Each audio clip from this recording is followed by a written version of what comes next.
ఆ ప్రసాదం పంపించిందని నలుగు తంతే నీ గురించి మీ అమ్మ గురించి మొత్తం కాకింది. నువ్వు ఇంకో నిమిషం ఇంట్లో ఉన్నా ఊరుకోను. వెళ్ళా. ఈరోజు మా అమ్మ నేర్పించావు, రేపు మీరేడ్చే రోజు తప్పకుండా వస్తుంది. రేపు మీరే చంపేండి రావండి.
ఒక్కడనే చేసి కొట్టేస్తున్నారేమో.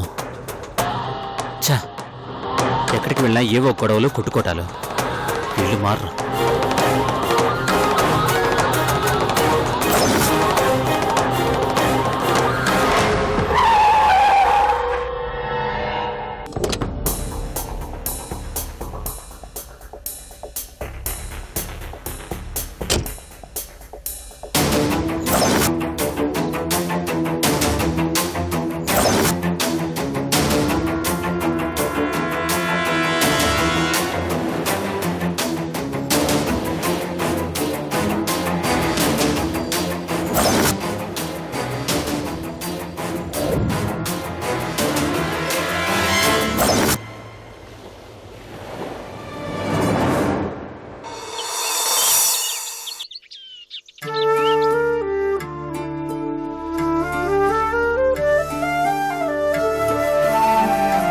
రఘు, కాఫీ తీసుకో.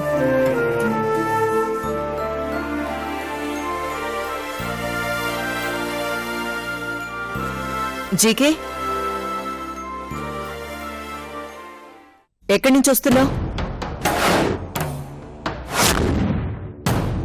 అడిగేది నిన్నే. ఎక్కడికెళ్ళావు? అత్తయ్యతో మాట్లాడడానికి వెళ్ళాను.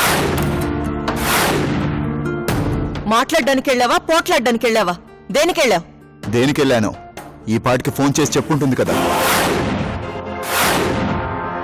చెప్పలేదురా. చెప్పు తీసుకుని కొట్టినంత పనిచేసింది. అసలు నువ్వు ఎందుకెళ్ళావు? ఏం చేద్దామని వెళ్ళావు? ఇప్పటికి జరిగినవి చాలట్లేదా?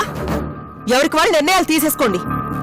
ఇంకా ఈ కుటుంబం సర్వనాశనం అవడానికి ఎవరి ప్రయత్నాలు వాళ్ళు చేయండి.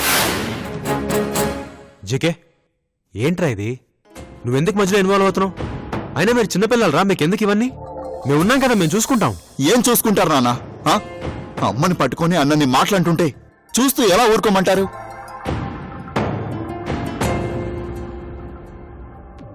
నాకు కూడా ఉష సంగతి తెలిసినా ఏం తెలియనట్టు ఊరుకున్నాను. చిన్నగా అందరు కలిసి సమస్యను పరిష్కరిస్తారని పట్టించుకోకుండా వెళ్ళాను. కానీ అత్తయ్య మరీ దిగజారి మాట్లాడడం చాలా బాధేసింది.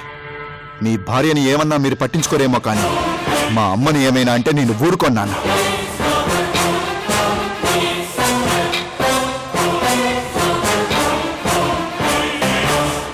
చూడు జీకే, ఇది చాలా సున్నితమైన సమస్య.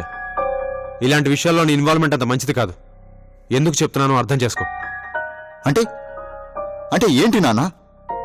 వాళ్ళు ఏమన్నా నోరు మూసుకోవాలి, ఎన్ని తిట్టినా పడాలి, ఏం చేసినా భరించాలా? భరించాలిరా.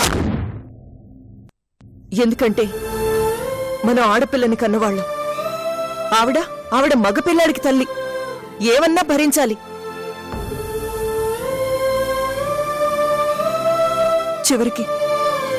చివరికి నాకు శీలం లేదన్నా పడాలి.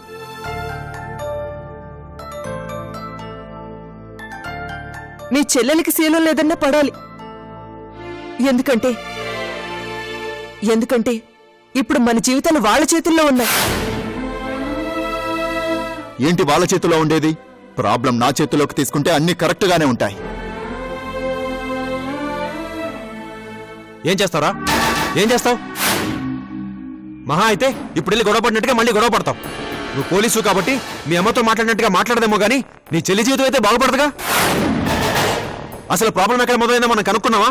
నీ చెల్లెలు ఓడిపోయిందా? అదేమీ చెప్పదు. సంజయ్ చెప్పిన మాట మనం నమ్మలేం. ఏది నిజమో ఏది అబద్ధమో తెలుసుకోకుండానే మాట అనుకుంటున్నాం. చివరికి ఏం జరుగుతుందో ఎవరైనా ఆలోచించరా?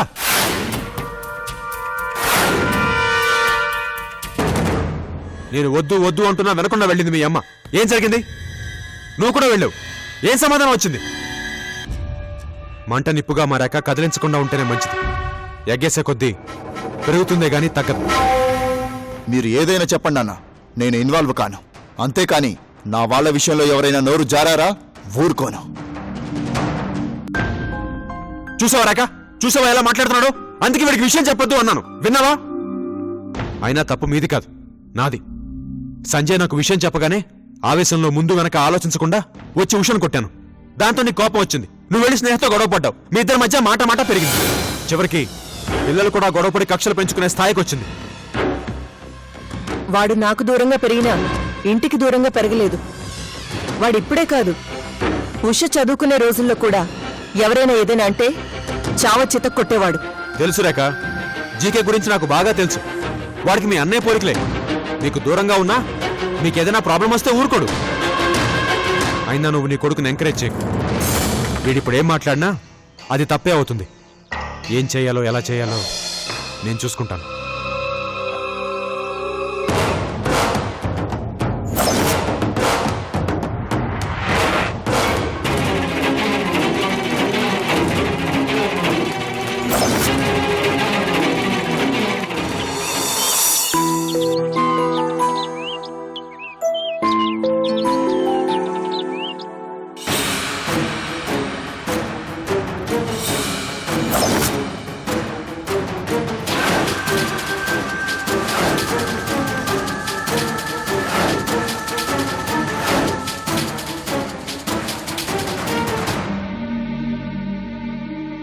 గౌరీ, ఏం చేస్తున్నావమ్మా?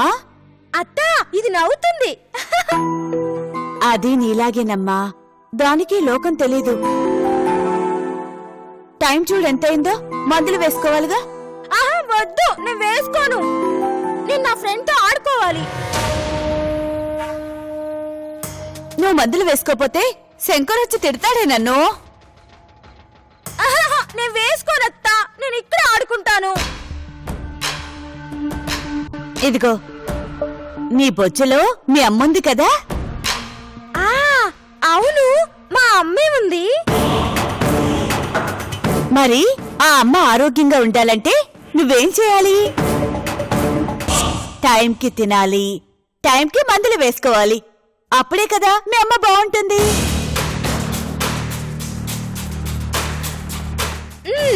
అయితే సరే, వెయ్.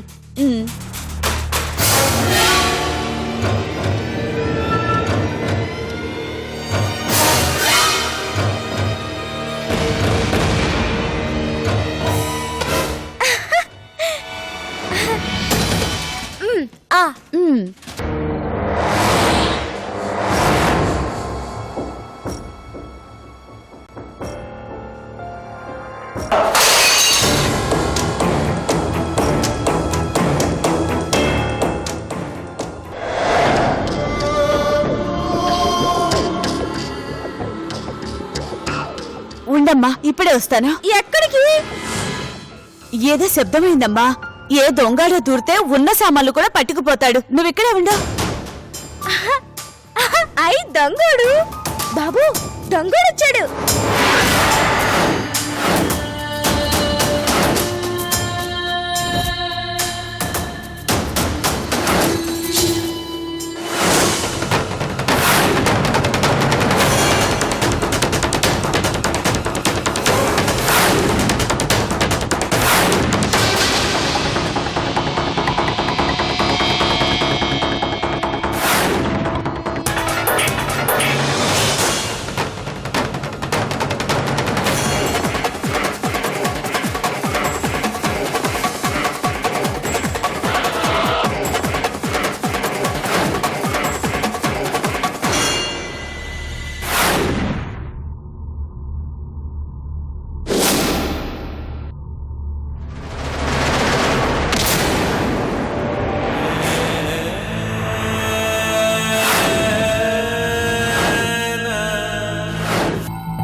ఏ కొట్టి చంపుతావా?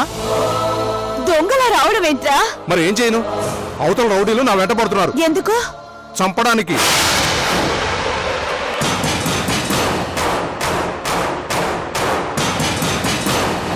అర్థమైందా? ఎంతకాలం రా ఇలా? మామూలు మనిషిలా బతకవా? కాయ కష్టం చేసుకొని బతికితే ఈ బాధలుండవు కదరా. కాయ కష్టం చేస్తే ఏమొస్తుంది? చేతులకి కాయలు కాసి చివరికి కష్టాలు తప్ప ఏమీ మిగలవు. నీ తమ్ముళ్ళు చూసేలా బుద్ధి తెచ్చుకోరా. ఇదిగో నా దగ్గర వాడి మాట ఎత్తుకో. నాకు వాడంటేనే పడదు. నీకు వాడంటే పడదు, వాడికి నువ్వంటే పడదు. మధ్యలో నేను అల్లాడిపోతున్నాను. గౌరీ, గౌరీ, ఆయ్ బావా. అమ్మా, అమ్మా. గౌరీ దిగు, గౌరీ దిగు. అలా దూకకూడదు. నా మాట ఒట్టి మనిషి కూడా కాదు. అలా దూకకూడదు. దిగు, దిగు. వద్దు, దిగు గౌరీ. నేను చెప్పేది అమ్మా.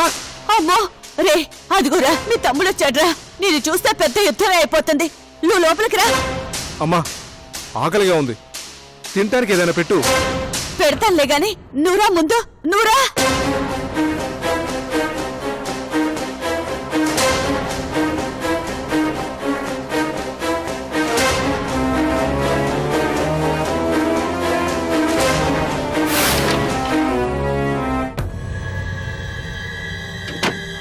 రా గౌరీ.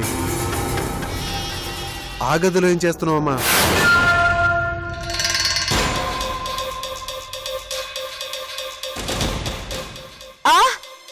అదే అదేరా, ఏదో ఎలుకలు దూరినట్టుంటే చూసొస్తున్నాను. మరి ఇందాక దొంగలున్నా? దొంగలా? దొంగలేంటి? అదో పిచ్చిది. దాని మాటలు ఎందుకు పట్టించుకుంటావురా? మందులు వేసుకోపోతే లోపల దొంగాడున్నాడని చెప్పానులే. అవునవును. సరేగాని అమ్మా, ఇదిగో కడుపుతో ఉన్న వాళ్ళు ఈ ఫ్రూట్స్ తింటే మంచిదంట. ఉదయం సాయంత్రం కట్ చేసి పెట్టు. అలాగేరా. నాకిప్పుడే కావాలత్తా. ఇస్తా ఇస్తా, తీసుకో.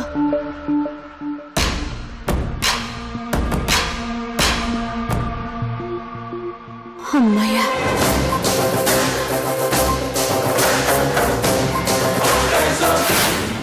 అసలేంట్రా నీ ఆవేశం? ఎన్ని ఎదురు దెబ్బలతోనా నువ్వు మారవా? అసలు ఏమనుకుంటున్నావు నువ్వు? ఏంటి బాబాయ్, నువ్వు కూడా నన్నే తిడతావు? నేనేంట్రా? ఎవరైనా నువ్వు చేసిన తప్పే అంటారు. అయినా అది పెద్దవాళ్ళ విషయం. నువ్వెందుకు జోక్యం చేసుకోవాలి? అంటే ఇంట్లో నాకు ఏ అధికారం లేదా? నేను ఇంట్లో మనిషిని కాదా బాబాయ్? అది కాదురా. ఏమో బాబాయ్, మా అమ్మని ఎవరైనా ఏదైనా అంటే మండిపోతుంది. ఆ రాఘవ్ విషయంలో ఆ సంజయ్ ఎంత మాట అన్నాడో చూడు బాబాయ్. అయినా ఉష ఎలాంటి పిల్లో మీకు మాత్రం తెలీదా బాబాయ్? ఎందుకు ఇలా మాట్లాడతారు? ఎవరో పరాయి వాళ్ళు అన్నారంటే ఓకే, కానీ అన్ని తెలిసిన అత్తయ్య అలా మాట్లాడినందుకు నాకు కోపం వచ్చింది బాబాయ్. కోపం వచ్చి ఏం చేశావు?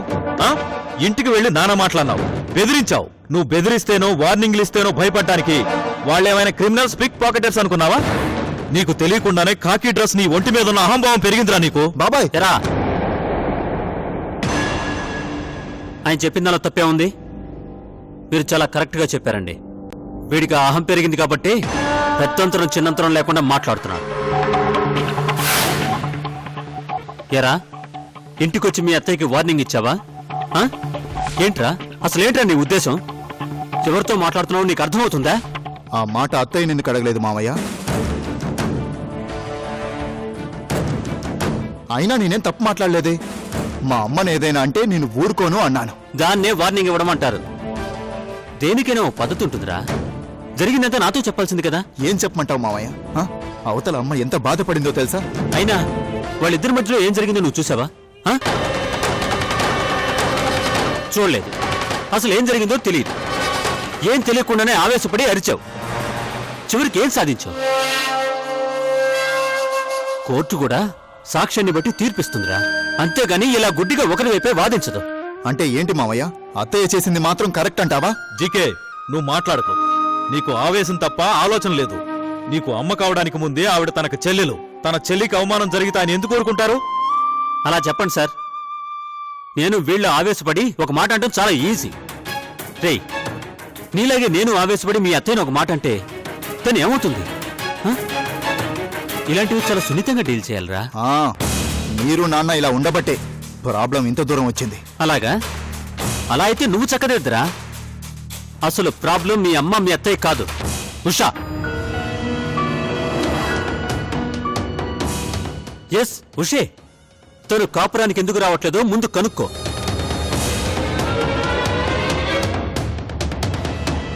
నిజంగా నీకు చేతనైతే ఉషను ఒప్పించి కాపురానికి తీసుకొనిరా. తను వచ్చాక సంజయ్దే తప్పుందని తెలిస్తే అప్పుడు తెలుస్తాడు వాడి సంగతి. విన్నావుగా, మరి ఇంటికి మగపిల్లాడివి కదా, వెళ్ళి మీ చెల్లెల్ని ఏం జరిగిందో అడిగి ప్రాబ్లం సాల్వ్ చేయి. ఆహా, అది మాత్రం చేయడు. కానీ అందరికి వార్నింగ్లు ఇస్తాడు, వార్నింగులు. చూడ్రా, నీకు ఎంత ఆవేశం ఉందో అంతకు 10 నాకుంది. నీకు నేను మామయ్యని, అది గుర్తుపెట్టుకో. చిన్నపిల్లలు చిన్నపిల్లల్లా ఉండండి. వెళ్తాను సార్. ఓకే.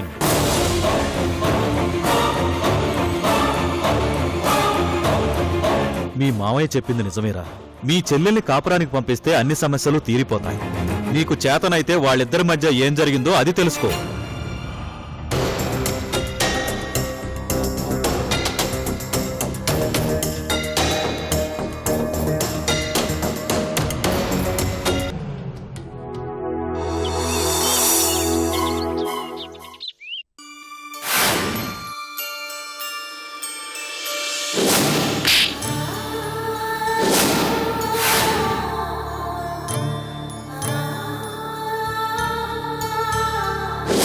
ఉషా, ఒకడిని మనసులో పెట్టుకుని ఇంకొకరితో కాపురం చేసి ఆడదాన్ని ఏమంటారో తెలుసా?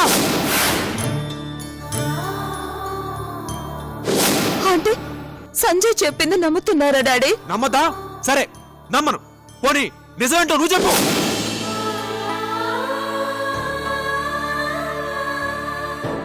ఎంతకు తెగించావు బావా?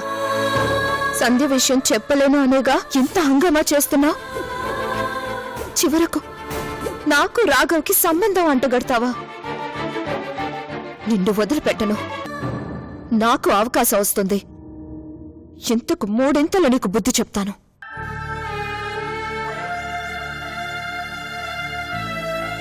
ఉషా, రానియా, కూర్చో. భోంచేశావమ్మా? తిన్నాను. నీతో ఓ ఇంపార్టెంట్ విషయం మాట్లాడాలి. మాట్లాడొచ్చా? అదేంటన్నయ్య, మాట్లాడొచ్చా అని పర్మిషన్ అడుగుతున్నావేంటి? ఇదివరకంటే నువ్వు నా చెల్లెలివి, కానీ ఇప్పుడు మరో ఇంటి కోడలివి కదా.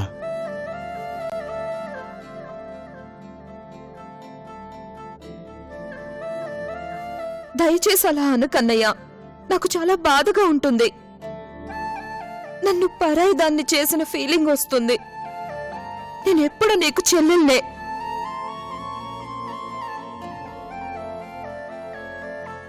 ఉషా, ఇంట్లో జరుగుతున్న గొడవలు చూశావుగా. అమ్మా నాన్నలు ఎన్ని అవమానాలు దిగమింగుతున్నారో నీ కళ్ళారా చూస్తున్నావుగా. నిన్నటిదాకా ఒక్కటిగా కలిసి ఉన్న మన 2 కుటుంబాలు ఎలా కొట్టుకుంటున్నాయో అది చూస్తున్నావు.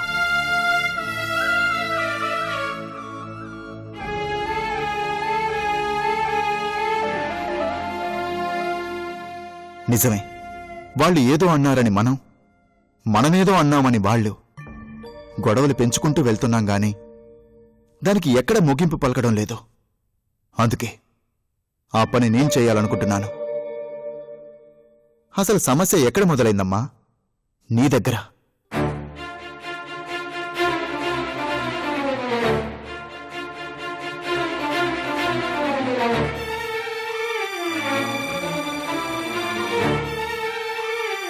ఇలా అంటున్నానని కాదమ్మా, అసలు ఏం జరిగిందో చెప్పు.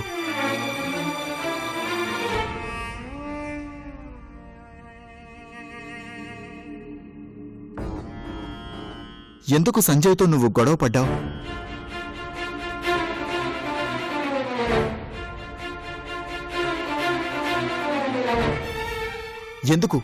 ఎందుకు మీ ఇద్దరు హ్యాపీగా లేరమ్మా?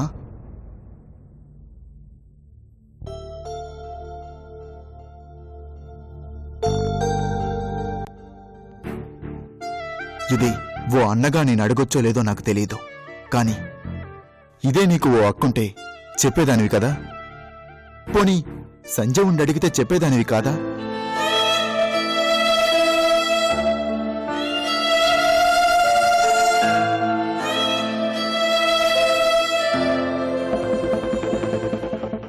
నీ మీద ఓ నింద పడిందంటే నాకు చాలా బాధగా ఉందమ్మా. అది నిజం కాదని నాకు తెలుసు. మరి ఇంకేదో కారణం ఉంది. అదేంటో నాకు చెప్పమ్మా. థ్యాంక్స్ అన్నయ్య, నా మీద వేసింది నింద అని నమ్మినందుకు. నిజంగా నిజంగా చాలా చాలా థ్యాంక్స్. ఏదో ఒక రోజు నేను కోట్లు సంపాదిస్తాను. అప్పుడు తోకొప్పుకుంటూ కుక్కలా వస్తాను నా దగ్గరికి.